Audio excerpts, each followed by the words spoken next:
Hello. What's up, kids? Nick DiPaolo podcast. Yeah, Nick, no shit. We're obviously tuning in. I didn't think it was Fitzsimmons. What the fuck? What's happening? How are you, kids? What it is, what it be? I don't know. Just got done working out with my good friend. It's workouts like this that I smile about because I know if you push to the max, you can get the body that you always wanted. You're going to get the body you always wanted there, Sean T. Nice 11-year-old Cub Scout. Bent over your coffee table in the $1 trillion mansion you got from selling tapes. I'm kidding. Look, that's just my opinion. I'm just saying he cracks me up, this guy. Probably not even gay. I'm probably, again, I'm just joking around, but mamma mia. I can't keep up with a gay fellow working out. I can't keep up with the girls anymore in the video. It's really depressing. Isn't there a tape out there? Doesn't somebody have an exercise tape with, I don't know, guy in a wheelchair or something, or somebody with, like, no legs just hopping around on the arms with, like, fucking huge triceps that... So I don't feel bad about myself. I used to laugh at these exercises. I used to laugh at this shit. Yeah, now I'm going along, like I said last time. I'm going along with the person doing the modified exercise, the little heifer up front. And but you know what? It friggin' works, folks. What I do, instead of just doing 1/2 hour, because I'm doing mostly modified, not all of them, I do some of the burpee push-ups and shit. I actually learned that watching, you know what, Lock Up. Those are those push-ups the guys do in prison when the cell is 3 inches by 8 inches. I do it, but, 80% I do the modified. My knees, the joints can't take it. You'll find out. You're probably laughing at me right now. You'll find out. It's crazy. Then again, I played sports when I was younger. I think that probably wears out your shit even quicker. I got the shoulders of a 200-year-old friggin' lady being held together with dog shit and duct tape. But, you go ahead, Sean T. Come on, I don't care if you scream, yell, hate. That's him talking to the kid he's got tied up in his house. Whatever you got to do, just know that I'm here for you. Oh, I'm sure you are, you big dog.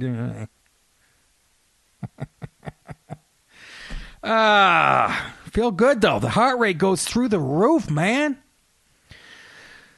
I went for a physical like a year ago, and the doctor, the nurse took my pulse or whatever, and it was 48 or 47, and she kind of almost like freaked out. I guess at rest, most people, like a healthy person's like 60 or something. So that was a good sign. But again, it depends on the nurse. She wasn't particularly attractive. Sometimes you get like a young hot nurse, and you fucking it goes through the roof. It's a dangerous situation. It's workouts like this that I smile about because I know if you push to the max, I'm going to meet you some can get fellas. the body that you always wanted. Come on, I don't care if you scream, yell, You hear the kid screaming? whatever you Tied gotta up? do, just know that I'm Somebody here get for over there. Know that I'm here for you. That sounds like dialogue right out of Jerry Sandusky's playbook, doesn't it? But I suggest, again, if you're my age, or a former athlete, or whatnot, or both, and the joints can't take it, I'm telling you, Sean T. Start off with the, P90X or whatever. But you can be done in 25 minutes. That's only going to work if you, eat like a fucking supermodel. You have 2 croutons and a piece of gum for the week, but, that's true of all this shit. But the problem is, like I said before, once I work out and your heart rate goes through the roof, your metabolism is like a hummingbird on crack, and you just, at night, what it does, it makes your appetite is ferocious. Ferocious. Oh, speaking of that, it just reminded me, how about that lady that leaves her window down and gets fucking eaten by the lion? Oh, God. What the fuck is wrong? Typical cocky American. She's over there doing animal rescue work and stuff, but they warn you 1,100 times not to put the windows down. And she's sticking her head out to take a picture. This is somebody who works with animals. You don't want to get near Jesus Christ. I wouldn't go through that thing. And fucking, even with a car, I wouldn't go through that in my car, even with the windows up. Call me a pussy. Every time I see stuff like that, and I see those people getting trapped on a mountain that die in an avalanche and shit, are you just laying on your couch like me with a bag of pretzels on your fucking very smooth, uncut stomach and going, yeah, this is why I'm a bit of a fucking couch potato. Live every day like it's last. Go out and get your head bit off by a tiger and get caught in a fucking avalanche. Looks like a lot of work. Yeah. Just got back from Tampa. Oh, which reminds me, let's get the plugs out of the way as usual. This Sunday night, ladies and gentlemen, I'm at Red's in Carlstadt, New Jersey. I haven't even Googled it. I don't know where it is. I'm sure it's terrific. But I like the Sunday night. I told you, I like the one-nighters.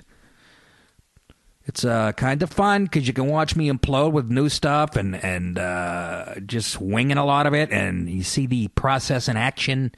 By process, I mean a comedian aging at Mach speed and going nowhere. But, yeah, Sunday, June 14th, this Sunday. And the very funny Kendra Cunningham's coming with me. Man, I brought her down to Philly, and I swear she got more play on Twitter than I did. And from both guys and girls saying how funny she was, so... Check that shit out, yo. What else? Uncle Vinny's in Point Pleasant on the 27th. That's a Saturday night of this month. And Ridgefield Playhouse, July 18th. Love that gig. If you're in the tri-state area, even if you're Jersey or whatever, come on up. That's a beautiful gig. I wish my new hour was ready. I'd shoot the special there. That's how much I like this place. But catch those gigs. Go to Nick DiPaolo or nickdip.com and get another senseless killing. Put in the radio code Nick or radio. Get $3 off, and it's still selling. I'm very thankful for you guys.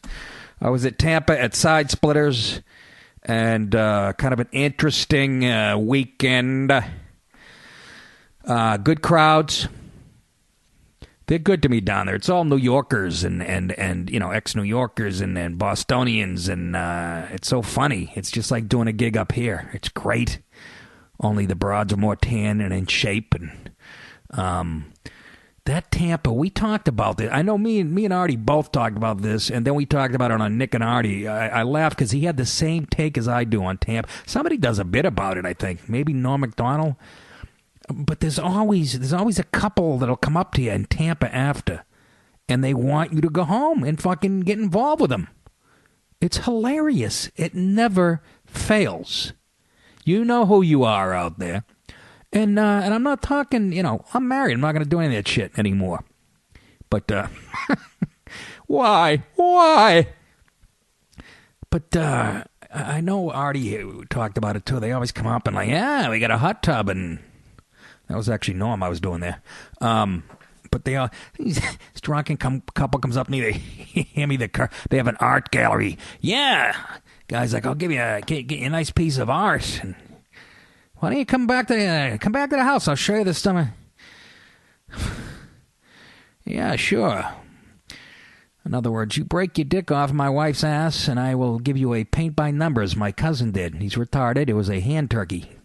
But both these people were so drunk, and they're probably listening now, but both you guys, I hope you made it home all right. They couldn't even, their eyes were like three-quarters closed. They were both slurring. Guy had a fedora on. Good people. I'm just saying, I don't know how they didn't die on the way home. Maybe they did and I didn't hear about it. But it's always Tampa. Couple shows. Again, couples. My wife loves you. Then you're taking a picture, and sometimes the woman puts her hand, like, in my back pocket, like, grabbing my... Imagine if I did that to her. That's what I hate about the times I'm living in. Well, first of all, it's irrelevant. I'm married. But I'm just saying, you try that today, you don't know. If a comedian puts his hand on a girl's, even her jeans, and pinches her ass or whatever, you don't know. She'll be on Twitter trying to fucking sue you. Facebook. But the girls can do it, because they know. What are we going to say? Nothing. But Jesus, there's always those swingers down. Those aren't swingers, actually. Those are swingers when they switch off with whatever. These people just want to get into a threesome with a strong feature act. That would be me. Thank you. Anyways, Yeah. Fun weekend. One incident. Saturday night, second show. Girl and guy up front. Couple. Figured out it was a first date by, ask him if you... She puts her foot on the stage. I ask her to take it off. This happens to me and happens to comics everywhere. Only I live by my principles. I don't fucking bend for certain shit. And she puts her foot on the... I go, please take your foot off the stage. Ask her nicely the first time. And her response to that, I go back to telling jokes. 30 seconds later, I look over. She has both her feet on the stage now, and like not just like the foot, like up to her, the middle of her calf, with her legs folded. And she's drunk. I don't give a shit. That's not an excuse. And I go, take your foot off, take your feet off. I go, why would you continue? She did it like 3 more times. I'm like, why would you continue to do that knowing it fucking bothers me? And the rest of the audience is getting pissed because it's fucking up the show. And there's even girls at other tables up front going, take your foot off the fuck, quit being a... And the boyfriend's looking at me with a cocked head. He doesn't know, And then I surmise after talking to him, he goes, yeah, it's a first date. So I said, well, she's a cunt. Don't see her anymore. And, yeah. Is that over the top? I don't think so. If you're a guy or a girl and you're acting like a cunt, I'm going to call you a cunt. That goes for 99.9% of the comedians, okay? Would you feel better if I called her an asshole or a fat douchebag? I don't believe in this one word is worse than the other. It's such horseshit. But it went on for 10 minutes, and it fucked up the show. And I said, you do it again. Then she starts trying to yell shit out. And I go, nah, I'm definitely going to have you tossed. And I said, this is all and I say this and I mean it when I'm on stage. It happens at the Stand or small clubs in New York. I go, this is this is all I've cut out for myself. Unfortunately, after 28 years, is this little area. It's fucking mine. And it happened, right after I did a bit. I did a bit about everybody. I'm doing a bit now when you go into an airport or in public. People make, public space their private space. Whether it's laying down across 11 seats in a crowded terminal or taking their shoes off on the plane, having their bare stinky feet. I guess just got done talking about it, and she, and she's fucking doing that. And it was infuriating. And then I just said, fuck you. Then the manager warned him once. And then I went back to my jokes. And then 2 minutes later, she starts doing it again. And so I go, fuck this, Brian, get them out of here. And there's a couch on the stage. I sat down on the couch and just sat there in silence, which brought the owner in. Bobby comes in. And Brian, who's a big fucking guy, the manager, the guy who runs the place, asks them to leave. And of course, the boyfriend looks at me and goes, yeah, real classy to me. He's with that drunken broad. And who knows, maybe she might be a nice person. But why do you got to be blind fucking drunk to go to a comedy club? I'll never understand that. It's not a fucking rodeo, you hillbilly fucks. So don't put your feet on the stage. And don't go up on the stage before the show and take pictures with your friend. It's fucking hallowed ground. Okay? It's like Notre Dame. It's hallowed ground, that field. It's just disrespectful. It's the fucking world we live in. Then it's not even about the feet now. It's not even about her, some people do it right in the middle of the stage. You can step on their foot, which I almost did when I was living in L.A. and almost fell into the audience. I mean, there's a million reasons why you shouldn't do it. But then it's not even about that. It's just about, it's like, how are you fucking raised?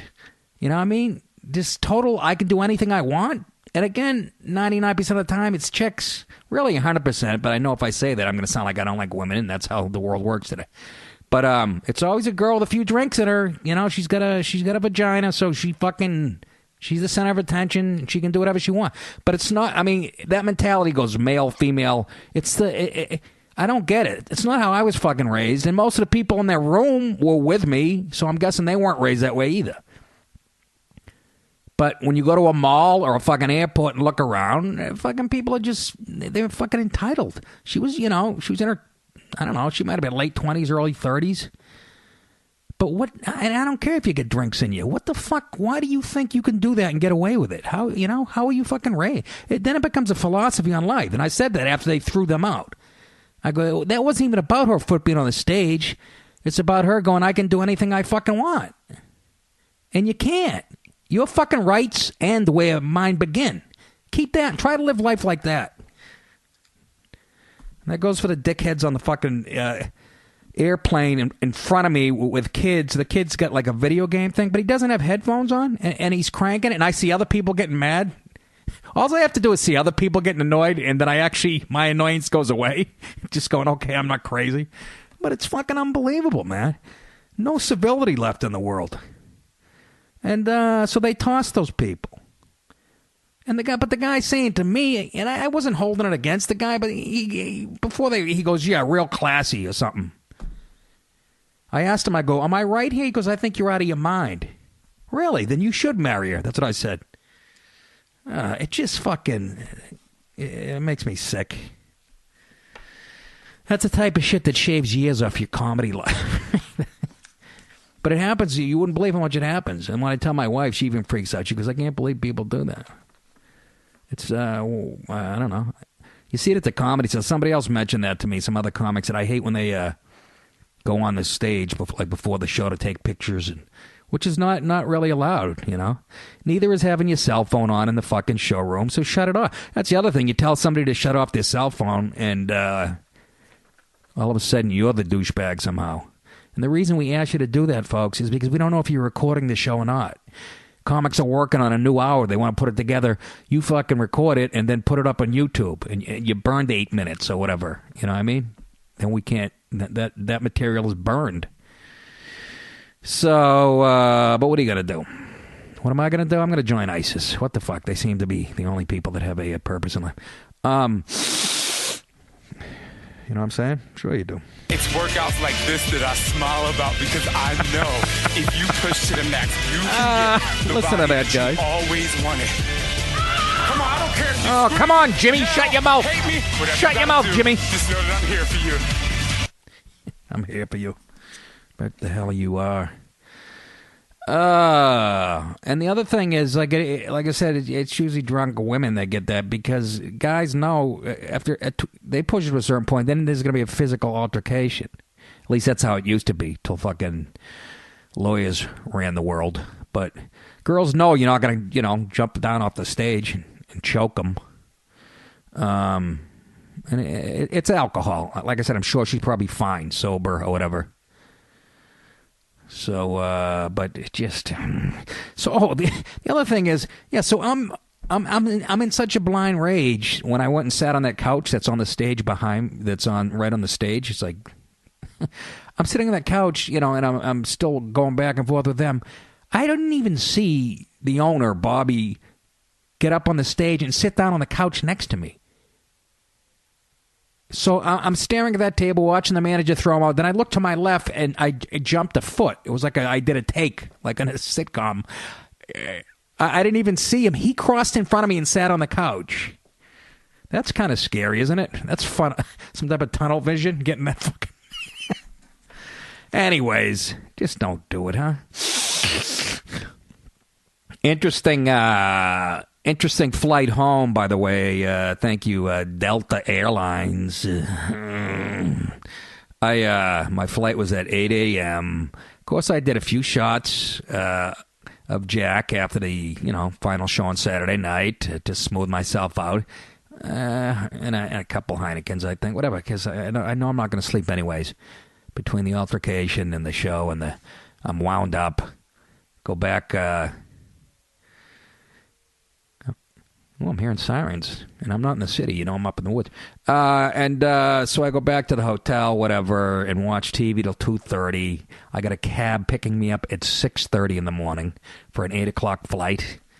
And sure enough, woke up, head's kind of spinning. Quick ride to the airport. Everything's going smooth. Board the plane, sitting there waiting to take off. All of a sudden, we have a mechanical problem. We'll get back to you in a few minutes. It's going to be a 15, 20-minute delay. I'll update you when we know more. They get back to us. It'll be another 10 minutes. Sorry, folks. We got some bad news. We have a mechanical issue. We have 2 mechanical issues. We're working on one now, and it'll probably be about an hour or 2. So we're going to have you deboard the plane. Don't you love that? That's where I lose my mind in the whole boarding process, because I'm, Joe Anal. And they do a new thing now, at least at Delta. They try to scare you into checking your carry-on bags. They go, there's a chance, this is a full flight, there's a chance that you won't be able to find any overhead compartments. But when did this happen now? You know, when? How is it different than it was 10 years? You can only bring on 2 bags, a carry-on bag and a personal item. That's how it's been for 10 years. Why all of a sudden is there a shortage? And they go, so if you'd like to check one of your carry-on bags, we won't charge you for that. We won't charge you a baggage. Oh, thank you. You won't charge me for me doing you a favor. What the fuck? People are rolling their eyes. I'm looking around in the terminal. I mean, the bullshit. I don't know if they're just trying to make their lives easier. They're actually going, if you're sitting in zone 2 or higher, you might not find space for your bags. When did that fucking happen? And you got to pay extra now if you want an aisle seat when you book your flight. They're really sticking it in our ass. Anyways, we have to deboard the plane, and then they come back. It's going to be, again, this was an 8 a.m. flight. It's going to be, now it looks like we're taking off at 11. Then they came back and go, the part has to be flown in. That's when I got on the phone. And actually, I went to get a drink. That's right, Sunday morning. Actually, and then I saw there's another flight going to Kennedy. I was supposed to land at LaGuardia. It's closer to my house. I don't want to do the Kennedy thing because my wife doesn't like to drive into Kennedy. I don't blame her on a nice Sunday. And anyways, so I got on the horn and reserved a seat on that flight just in case. Sure enough, they go, now it's 2 o'clock. Then they give us another update. Now we're looking at 4 o'clock. So I went up to him and said, scratch that ticket. I'm going on the other one. And anyways, long story short, I got home at 5:45, and I got home by 7:30, 8 o'clock. The whole idea for the 8 a.m. flight was so I could get home. I like to get home. You know, I would have been home by 11 a.m. Could have went outside, done some work. Because I sort of lay around like a paralyzed tub of cheese when I'm on the road, not doing much. But what a frustrating day. Ugh. I was at the airport by 7. Sitting there at fucking... But the cool thing was, here's the cool thing. The the gate agent on the second Delta flight that I put myself on knew me, thank Christ. She heard me on the radio in Tampa, and she was a, Comedy Central fan. I don't want to mention her name. Might get her in trouble. But she was really cool. First of all, I'm sitting there staring, and she... You know how when they come to the gate like an hour before and you run right up and they go, look, we need 5 minutes to set up? That's what she told me. And so I just sat in the front seat and I'm like fucking browbeating her. She goes, I can feel you staring at me. This is before that I ascertained that she knew me and she didn't until I handed my thing to her. I said, can I come up now? And I hand her the my ticket, and then she goes, oh, I just heard you on the radio, in Comedy Central. And she couldn't have been cooler. Scared the shit out of me. She goes, well, then she comes back to me after like 20 minutes and goes, I can get you, only thing left is a window seat in the last row or a aisle seat in the row in front of that or some shit. And I'm like, whatever, just get me on the plane. Been here all fucking day. She couldn't have been nicer. She was so cool. And I go, I don't care. I just want to board early because I freak out when I can't. They actually believe the shit they tell you. I'm not going to have room for my back. So she go, so I'm sitting there and I go, just can I go board? She comes over me about 20 minutes later. She goes, right out loud. She goes, you want to get on now? They hadn't even started boarding yet. This was the coolest thing. They hadn't even started boarding. They didn't call first at nothing. I go, yeah. I walk on the plane. I was getting on the plane so early. There's like stewardess was sitting in seats, like having their coffee. They were like surprised to see me get on the plane. I went up to the stewardesses, flight attendants, and said, "Can I get you girls anything before takeoff?" And they giggled, and then one of them gave me the finger. But anyways, it's kind of nice. So. Is there anything worse being stuck in a fucking airport? I had already read the morning paper 3 times, and I had a mojito. Had a Cuban sandwich. Tasted like my fucking mother's flip-flops. Horrendous. But those are the ones that shave years off your life. That's luckily, I've been pretty lucky. I'll be honest with you, flying all these years. Doesn't happen that often, but it does happen enough where you're like, that's it. I can't do this anymore. That's why I'm going to learn how to, spit fire and shit, ride a unicycle. That's what the public wants, it seems. Speaking of what the public wants, did you hear, and I didn't even know this guy, this German director, I guess, who's been known for making movies based on video games that really suck. DiPaolo, I guess that's his name. He went off on a rant. Hold on, I'm stepping on my own way. He went nuts. He went on this rant. I guess he was trying to raise money for his latest film on Kickstarter. You know how you go and you beg for money on there and people set you up. And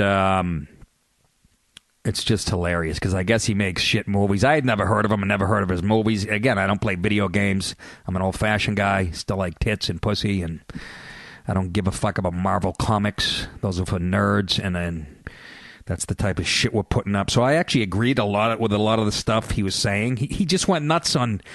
First of all, he went nuts on the fans, the people who, that's who raises money, I guess, on Kickstarter and shit. So he's just shitting all over. He just snapped. But he sounds so friggin' German that it was just fucking... He sounds German, Austrian, same thing. Sounds just like Wolfgang Puck. He just went on this fucking rampage. I was belly laughing. Love seeing people have meltdowns. And, here's some of them. Ein Vorführen durch eigene Arbeit, durch eigenen Fleiß, eigenen Entschlossenheit. That's about, he's yelling about a movie, Blood Rain 1 he made. No, that's not him. Here he is. And I agree with a lot of the shit. He starts attacking Hollywood and stars and shit and attacking, audience people who go to these movies. And I agree. I agree most of it. I know he's being a hypocrite here. I understand all that. Why would you put money into his films, I guess, that bomb? A lot of them bomb. He made one good one called Rampage, I guess. But, now he's shitting on people. Because, just listen, here's some of it. And I agree with a lot of it. He's talking about how fucking phony the whole business is. You know what that is? That is the Hollywood Reporter, right? Look at them. They're all laughing and smiling. All your idols. You want to be like them, right? He wants to be like them, right? He sounds like Hogan's Heroes, Colonel Burkhalter. Clink, you are an idiot. He sounds just like Wolfgang. I was waiting for him to sell me like a fucking panini maker halfway into this rant. So, you reading that shit and Steve Beckham and George Clooney and everybody. And you know what they're doing? They're laughing about you. They're laughing about you because you... Now he sounds like Dana Carvey doing the pump you up. Now they're laughing about you, little girl. Make $2,000 a month, and the only $2,000 a month is you bring it to the box office to watch the next brainwashing, completely fucking bullshit. I tell you a story. When I did the Darfur movie, it's the only movie about the genocide in Darfur, and the president of Darfur. He's talking about a movie he made about Darfur. The slaughter that was going on over there, and how Clooney and those guys wouldn't throw him a few bucks to make people aware of this, of the film he was going to make about Darfur. Is right now still the president. And George Clooney did a weak documentary about it. My movie is 10 times better, right? So he and Brad Pitt and Matt Damon and all that fuckers completely ignored my movie when I needed to push that movie forward because it would help the genocide. It could bring attention to the cause to stop the massacres in Darfur. It's scary with that German accent. He's talking about genocide and massacres. It really does give you a little... 100,000 children and women got hacked in fucking pieces, and that fucking pieces of shit like Brad Pitt and Angelina Jolie and George Clooney, they do all the fucking charity stuff as long they're getting all the press write-ups about it. How can you argue that? That's true. You do charity work, no one's supposed to know about it. Again, it's a double-edged sword. They're like, yeah, but we're bringing publicity, opening the world's eyes. You got to get out there. But they could have thrown him a few bucks. Oh, is he pissed? so that they can buy another fucking castle in Africa, right? So that is the most bullshit business with bullshit idiots, one after the other, lined up behind each other. You know, they're all fucking each other in the asses, and nobody makes any decisions. All the actors ever work with, Ben Kingsley or whatever, are fucking pussies, nothing else. They are in the assholes of the managers, agents, and publicists and attorneys, and they protect them. He's exactly right, but that's how the business works. So if you want to be a part of it, you know, you can't really fucking whine about it, but it's exactly right. It's all packaging and shit. That's why when you see bad products, guys and girls out there, when you see shitty movies and TV shows, it's all about packaging.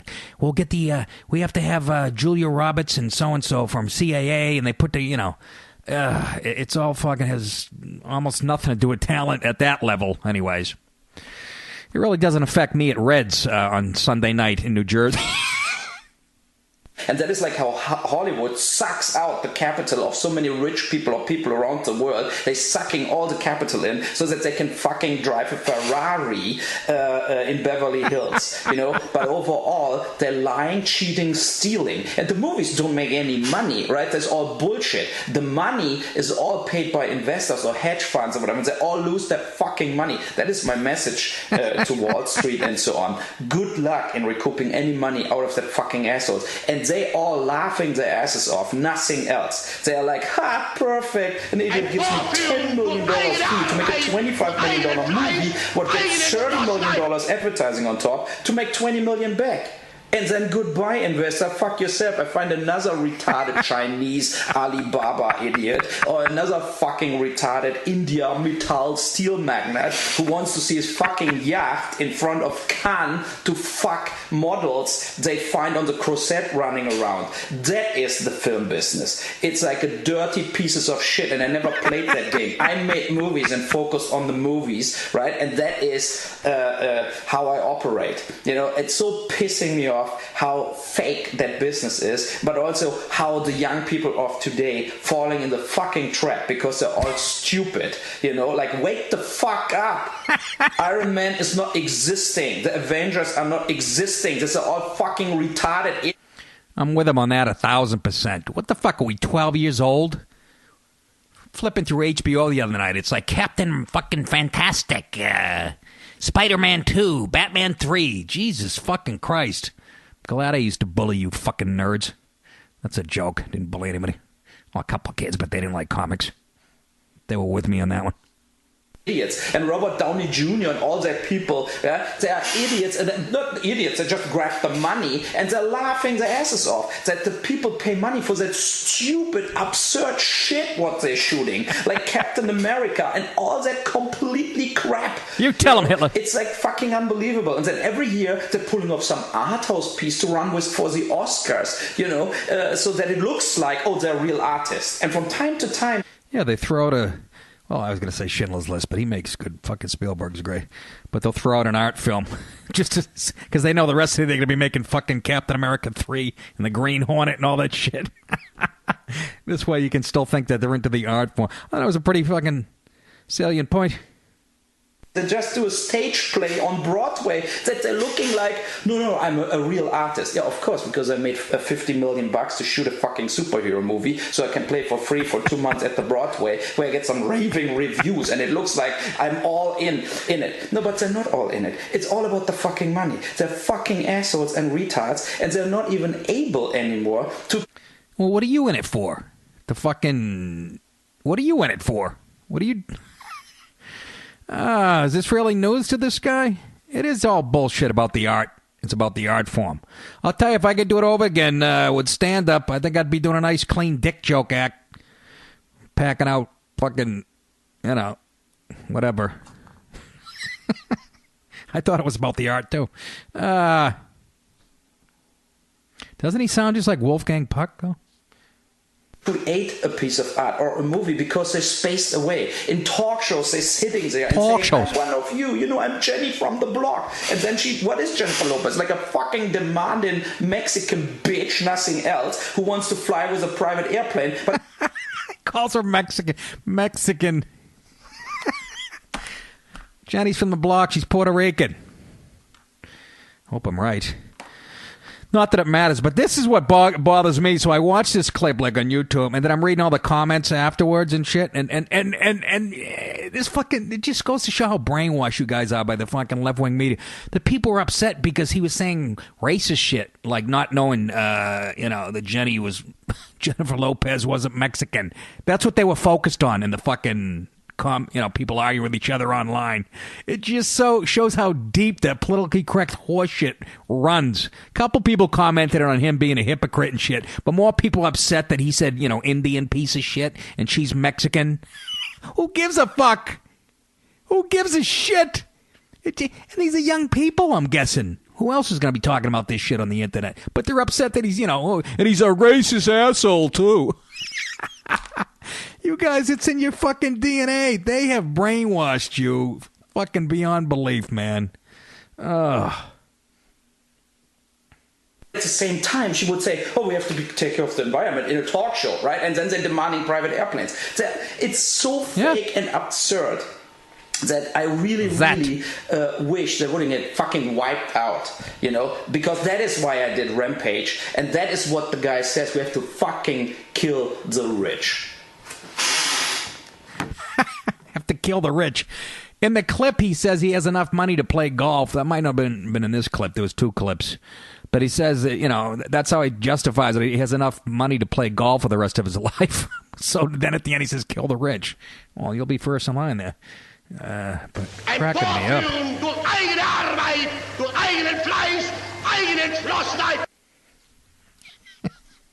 I love it.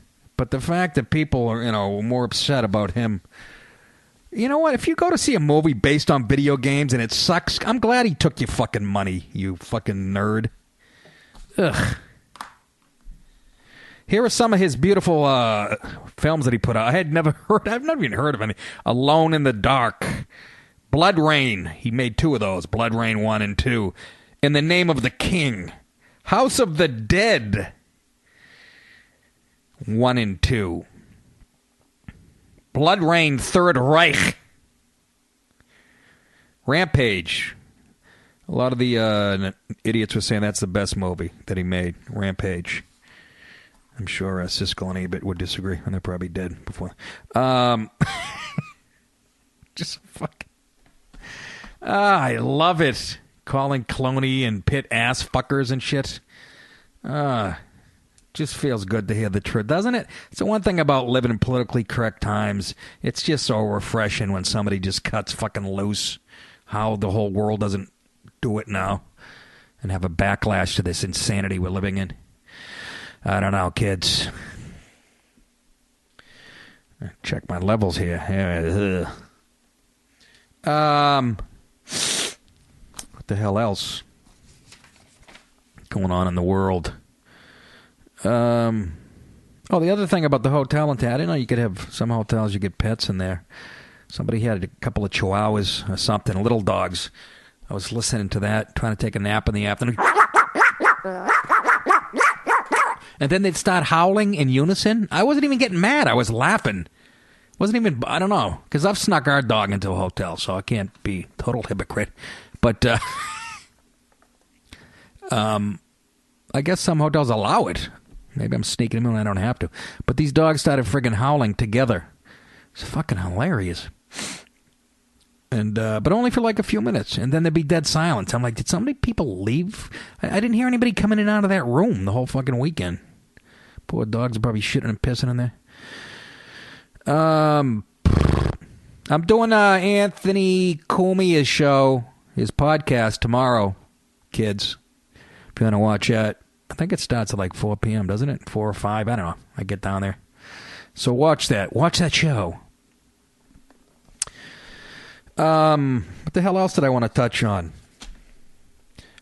I was watching the hockey game in the bar in between shows Saturday night because I'm pulling for Tampa Bay.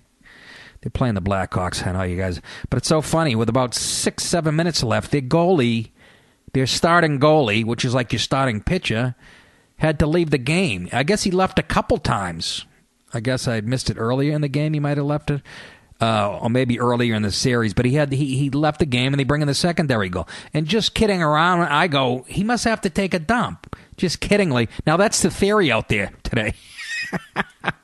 This guy Bishop, Ben Bishop, I forget his first name. University of Maine grad, my alma mater. But what else could it be when you leave the game 1 or 2 times, you know? But you can't do that. I mean, I'd shit right in my pants. You're the starting goalie. 6 minutes left, now you're going to leave it on the backup? They were up by a goal at that point? Holy Christ. Part of me's going, maybe he just doesn't like the pressure, but that's not true because he played, against the Rangers. Game 7, he shut the Rangers out. So I'm guessing he had the shits. And why can't they say it? There's no more fun in pro sports. The coaches, Tampa Bay, they won't say exactly why he had to come out of the game a couple times. Really? Should be taking that and running with it. Let's have some fun. He admitted it. He had to spray paint the bowl. Probably forgot, like I did, he had a lactose intolerance. Ate a bag of Sun Chips like I did when I was in Tampa. I eat a bag of Sun Chips. Next thing you know, my stomach, it sounded like I had triplets in there fighting. Just gurgling and all this shit. I take this. All of a sudden I have to run into, this is Saturday afternoon. I'm trying to relax in the room. Next thing you know, I'm in the bathroom like 7 times in a matter of an hour and a half. Just passing battery acid through my ass. And I grabbed a bag of Sun Chips, the empty bag out of the trash, because I have a lactose intolerance. I look at the thing, and it has the phrase milk cultures in it like 4 times in the ingredients. Of course, I couldn't see because my glasses were 8 feet away before I ate the bag of chips and, too lazy to pick it up and see what's in the fucking... Next thing you know, I'm in the bathroom. Oh, my God. Just spray painting the bowl with a nice rust. That's more information than you needed to know. But it's a podcast, for fuck's sake. Isn't that the beauty of this? I couldn't say that on Free FM or whatever. But, if you got a lactose intolerance, a lot of products have milk cultures. And if you see the word whey, that's like the protein from the milk. When you have a lactose intolerance, what happens? Milk has natural sugar in it. Milk products have natural sugar. And your body can't digest those sugars. They stay in your intestine. And that causes the fucking havoc. Anyways, I'm guessing that's why the goalie for Tampa had to split. That series is tied at 1. They're playing at Chicago tonight. For anybody, unless you guys are going to go home and watch Blood Rain 3, some Uwe Bowles play some of his, watch some of his movies based on the video games you have. But that's not my crowd. That's not you guys. You don't like that shit, do you? Big bags! Big bags! Oh, guy's cracking me up. What else? Oh, you know what? To stay with a little bit of the sports theme, how about that American Pharaoh, huh? How about that horse? Again, I'm not a big racing fan, casual, but like anybody else, it seems like every year a horse is going for the Triple Crown, and it never happens, does it? Not since, it hadn't happened in 37 years, I believe. 1978. But now that I own a horse that I could beat in a race, my horse now has like arthritis in one of its... It's just like I told you before I bought my wife the horse. I'm sorry, but it's the Sopranos. It's fucking Ralph Cifaretto, and it was always something with the fucking hoof. Admit it, Anthony, we got lucky. That fire was a bolt of lightning. You fucking roasted that horse, didn't you? You did. I did not. Go look that up on The Sopranos. What a scene that is. But it's, my horse had a ligament thing last fall that it finally got over, and now it's got a fucking hoof. What do you call it? The paw. The hoof. Bring back the knife. Oh yeah, I will. It was a shame. I had to cut it up. So now she's limping. I went to watch my wife ride it, and I saw her stepping like I was going to say a pothole. Yeah, she was going down Fifth Avenue in Manhattan, turned her ankle. But she looked like she tripped over her own foot or whatever, or stepped in a hole. I saw her, and she started limping. But my wife said, well, she's got a touch of arthritis. And so that's good. Got the vet coming out. I wonder what that's going to fucking cost me. I know coke dealers who couldn't afford this horse. Mama make. But I actually love the horse. It actually becomes like a dog in your mind, like a little dog. It's, it loves my wife, and my wife, my wife used to walk up to the stable, it would charge at her with her ears back and kind of, She's like a real diva, kind of like Jennifer Lopez, you know, that Mexican singer. And but now she nuzzles up to my wife and she puts her face on my wife's face. It's really cute. I saw like 12-year-old girls in a stable, you know, walking a horse. And I go, how scary can it be, really? I sat on it for like a minute. I told you that, though. That was months ago. But anyways, the hoof, the paw, the hoof, the hoof, the paw, the hoof. She's got some type of arthritis. I gave her a couple of buffer and told her to hit the fucking hay. Hey! No pun intended. Listen, you motherless, titless wonders. So the Belmont Stakes. Here's the coming down the stretch. Lead as they come to the top of the stretch, and Frosted has moved up into second, and they're into the stretch, and American Pharoah makes his run for glory as they come into the final furlong. Frosted is second with 1/8 of a mile to go. Go, you son of a bitch! American Pharoah's got a 2-length lead. Whap that ass with that stick, you midget! The 16th pole, and here it is. The 37-year wait is over. American Pharoah is finally the one. American Pharoah has won the Triple Crown! Yeah, I don't know what it all means. I don't bet on the horses, but that must have been fun to see that. Now this horse, they're going to race it a little longer, I guess, but now he gets to fuck. Now he gets to fuck for money. He doesn't get the money. What would he do with it? He doesn't even have hands. He couldn't hand it to the... But, you know, the stud fees are like already worth whatever. Some company bought the rights to the stud, whatever, and you know, I get like 50 cents a load. I think is that what our comes worth, guys? When they do that, you get 50 cents a shot. No, $50. Seriously, they used to do that. It's like $50 a load. I used to have a bit about it and how I had I had a bedspread that was worth $300,000. It's leaning against my bedroom door. It's very crunchy. But, so this horse, zillions of dollars. He's going to be like Jeter now. He's going to retire, have to play a little longer, and then he's just going to fuck hot broads. I don't even know the term for fillies. I don't know what the girls are. So he gets to, eat grass, take big fucking giant dumps, and fuck pigs. Sort of what I did in college. American Pharoah. It was cool, wasn't it? That was great. I was 16 the last time. I think it was Secretariat. Who was the last one? I don't know. It's only happened 12 or 13 times in the history of racing, folks. And they say the horse, people know horses, they say he's just like a happy, that's all he wants to do is run. And I was reading the article today, the guy who trains him or whatever, people come up and they're like, this is the happiest horse I've ever seen and shit. But how do you really know? Maybe that fucking horse could be just pissed. You don't know. They don't tell you. Give them a carrot and they're happy. But that was pretty cool. And I guess a bunch of people, it was like $2 bets. They don't even cash them in. They save the ticket because you make like $3.50 on a $2 bet because, it was a huge favorite or whatever. So they didn't even cash out. Like $90,000 worth is sitting out there. I read that in the paper. That's kind of fucking odd, huh? But nice going, American Pharoah. That goddamn Bob Baffert. How come he gets all the good horses? What's he know that other people don't know? The guy with the white hair? You know what I'm talking about. He's got the suit on and the tie. The face of white privilege. I'm sure that people, Obama voters hate anybody who's done anything with their life. You motherless fucking animals.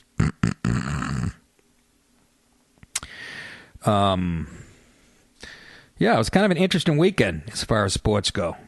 And, boy, huh? People saying he's taking too much advice. He keeps changing his swing, and he's had like 19 different coaches in the last fucking 2 years, and he's a mess. This guy, can you imagine? This guy's won, 14 majors? I mean, arguably one of the greatest of all time, and I think my niece, Jenna, could kick his ass right now. So he played alone on Sunday, the final round. I guess when you come in dead last, you're the first one to tee off, as opposed to the ones at the top of the scoreboard. They usually tee off late in the day for the final round. He was like teeing off at 7 a.m. by himself without I don't even understand that. I don't know golf that well, but without a partner. He played with like a young kid, I guess, on Saturday, who was, obviously Tiger was an idol. I can't believe we're talking about him like he's an elder statesman already. which is true. But poor guy's a hot mess. Again, this is my theory, and I know, but I really thought, looking at his physique a few years ago, I think guys might be juicing. And his name came up in relation to the same guy, doctor that A-Rod. But again, no solid evidence out there. But when you see a pro athlete's performance just go in the toilet like that, it does make you wonder what has changed. But then again, you throw in the his crazy lifestyle, and now he says it's because he's not playing enough. But I don't know. I really, and I don't want to shortchange him, but the fucking juicing thing, that's all I can think of. But he just fell apart, man. He had a quadruple bogey. Holy Christ. And just horrendous. Mickelson, to be fair to Tiger, he stunk it up too. But that's why I never wanted to get into golf. One of the reasons. You see guys that have mastered the game, they're the best on the planet. You know, Tiger was number one for about 10 years. And then you can see that you can have days like that. Oh, my God. I don't need to. My brother loves it. My brother's great at it. And like I said, he taught his daughter. Now she's like a killer golfer at Dayton. But Tiger, what the hoo-ha, Jack Nicholson has said that too. He's got to get back to what, himself, his originals, when he was going good, what he was doing then. He had a guy, Butch Harmon, was his caddy or coach, I don't know. Coach, I think. And he won a bunch under Butch Harmon, but they went their separate ways for whatever reasons. But he ought to go back, swallow his pride. Now, I heard he went to an IHOP and some fat waitress wouldn't even fuck him. She's like, I'm not going to fuck you tonight. I saw you get a quadruple bogey. Christ, you couldn't hit my 2 holes. All right. Yeah, the poor prick. And then... Again, sports-wise, but these are interesting stories. How about, first of all, the goddamn Yankees actually look like they could do something, but I'm still not sold. The Red Sox, they won 3 in a row, but they beat Oakland, who sucks. But I guess it was Friday or Saturday night. The Oakland at Fenway Park. The A's were at Fenway. And Laurie, the guy's last name is Laurie. I forget his first name. He played with Toronto. He's got tattoos all over his forearms. Good ball player. He's now with the A's. Anyways, his bat, he swung and his bat broke off, and the piece of the bat went flying into the crowd and hit some woman right in the head. I mean, really, really hit her. They got audio on the internet. I pull a clip on the internet. You could actually hear it. I can't see anything. You will. Oh! Yeah, she wasn't paying attention. But she's, she's going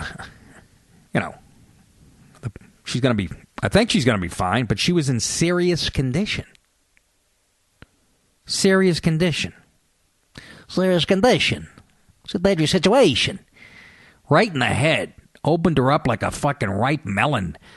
And what was sad, I guess she was with a guy and a little kid, and the little kid's probably traumatized. I mean, there was blood. Even the players who have, players said they had never seen that much blood. Caught her right in the, right in the forehead.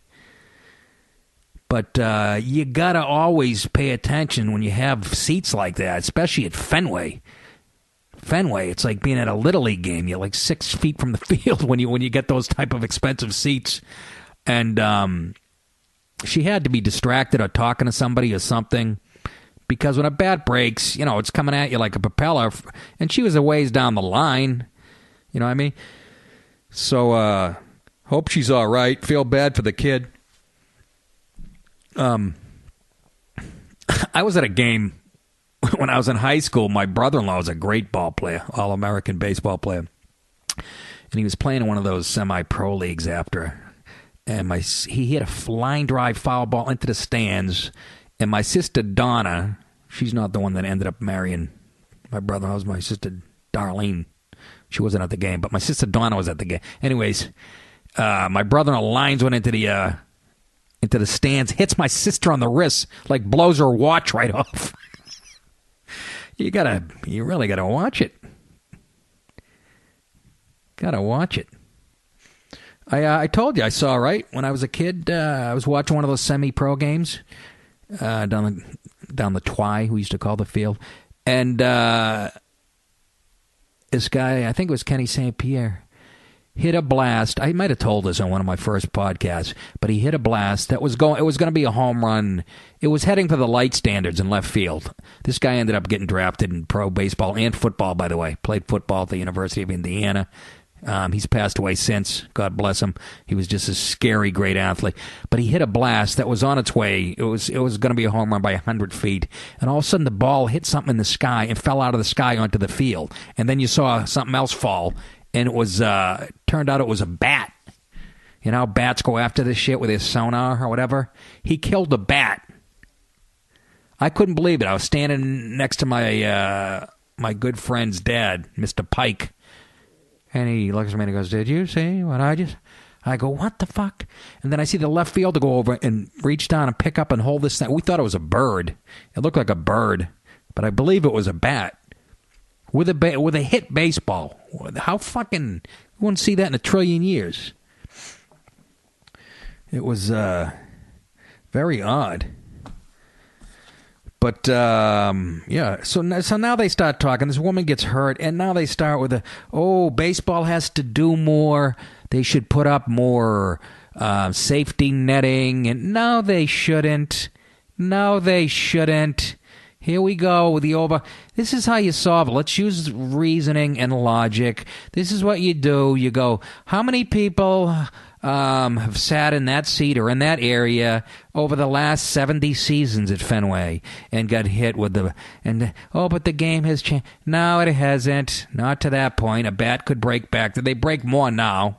Apparently they've done something to the bats where they haven't broke as many this year, but it has become a... But right away, that's the fucking knee-jerk reaction. Let's build the Berlin Wall so people can, it's the odds of that happening are literally 77. I shouldn't say literally. I'm making it up. 77 trillion to 1 that you're gonna get it. So no need to fuck up good seats with netting that you have to look through or a fucking screen. Just hand out helmets to all the women as they come into the park because they're usually the ones chatting. And I don't mean that as a shot. I'm just saying.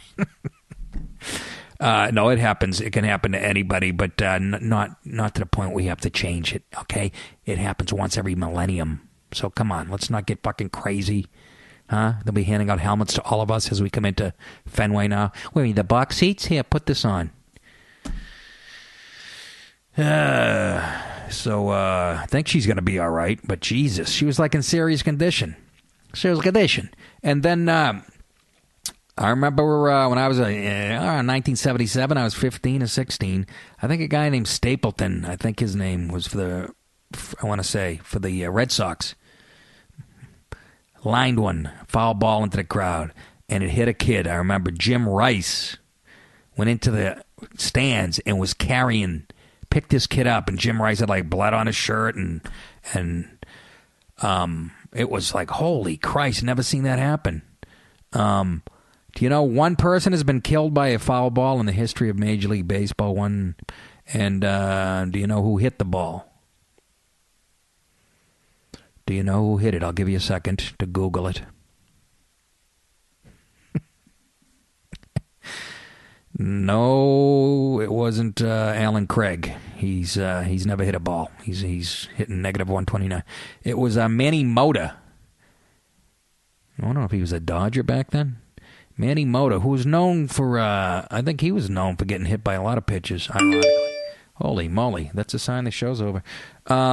Anyways, it's my wife from the stables. Hi, honey, on my way home now. Oh, she's on her way home now. It's nice you could make it. It's 6:45, for Christ's sake. I'm so hungry I get hunger tail. Google that. That's when starving kids get so hungry so that shitting out their own intestines. Oh, it's a brutal show, isn't it? No need of that talk. But Manny Mota lined one into the audience and killed a 14-year-old boy back in the 70s. So, just pay attention. That's it, kids. I'm going to go upstairs. Red snapper. No, not my wife. The fish. Got a 3.5-pound red snapper. I'm going to cook that tonight. and wash it down with some jelly beans. Anyways, good talking to you again. You're the best. You know that, don't you? Sure you do. Go get another senseless killing so I can feed my arthritic horse. Rub a bomb on its ass. I'll see you at Red's this Sunday night, Carlstadt, New Jersey, 7:30 show. Again, with a very funny Kendrick Cunningham. And you can get my album on iTunes, too, also. That's it. You guys are the best.